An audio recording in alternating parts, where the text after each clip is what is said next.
Hello master, ఒక individual income tax return ఎప్పుడు file చేయాలో కాస్త అర్థమయ్యేలా సింపుల్గా చెప్పరా? ఎవరెవరు ఇన్కమ్ ట్యాక్స్ ఫైల్ చేయాలో ఇన్కమ్ ట్యాక్స్ డిపార్ట్మెంట్ ఏజ్ నువ్వు సంపాదించే ఇన్కమ్ని బేస్ చేసుకొని డిసైడ్ చేసింది. సపోజ్ నీ ఏజ్ 60 ఏళ్ల లోపు ఉన్నట్లయితే ఓల్డ్ ట్యాక్స్ ప్రకారం 2.5 లక్షలు దాటితే, న్యూ ట్యాక్స్ రెజీమ్ ప్రకారం 3 లక్షలు దాటితే రిటర్న్ ఫైల్ చేయాలి. అదే సీనియర్ సిటిజన్ 60 ఏళ్ల నుంచి 80 ఏళ్ల మధ్యలో ఉన్నట్లయితే రెండు కేసెస్లో కూడా 3 లక్షలు దాటితేనే రిటర్న్ ఫైల్ చేయాలి.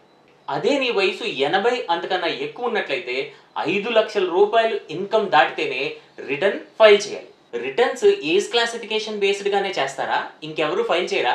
అంతేకాదు, హై వాల్యూ ట్రాన్సాక్షన్స్ లో ఇన్వాల్వ్ అయితే, అంటే ఈ సంవత్సరంలో నీ కరెంట్ అకౌంట్ లో ₹1 కోటి మించి డిపాజిట్స్ ఉన్నా, నువ్వు ఫారెన్ ట్రావెల్ వెళ్ళి 2 లక్షలకు మించి ఖర్చు పెట్టినా, నీ పేరు మీద ఎలక్ట్రిసిటీ బిల్లు ఈ సంవత్సరం మొత్తానికి ₹1,00,000 దాటినా, లేదా central board of direct taxes ఇంకేదైనా కేసెస్ లో ఫైల్ చేయమన్నా కంపల్సరీ రిటర్న్ ఫైల్ చేయాలి. మరి సిబిడిటీ ఎవరిని ఫైల్ చేయమని చెప్పింది?